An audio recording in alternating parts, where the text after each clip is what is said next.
In this video, we're going to take a look at setting values for our input types or our input fields. Let's start off by creating our form with the action attribute and the method, which will be get, our field set, and our legend.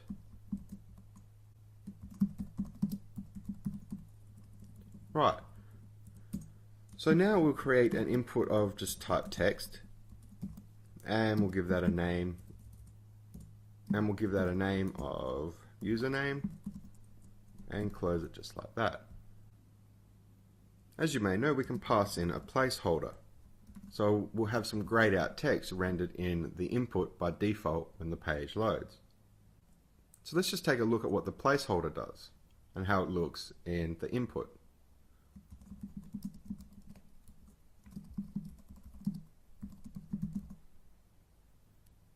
And I'll put a input of type submit,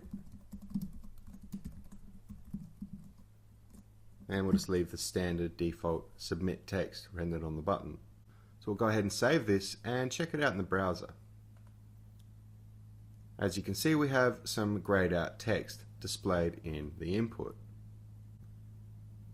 So if I click submit, there's actually no data inside that input field. There's only a placeholder. So as you can see, when I click submit, username equals nothing. It's just empty. So let's check out what happens if we change this to a value. Save this and take another look in the browser.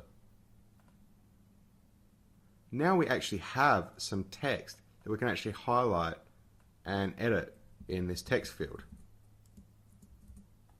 So now what happens when I click submit is the actual text that is in there, i.e. the value of that text input, is now actually submitted.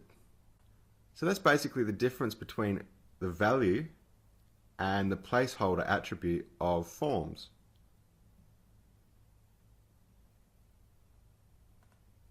So I hope you've learned a little bit about the difference between the placeholder attribute and the value attribute in HTML.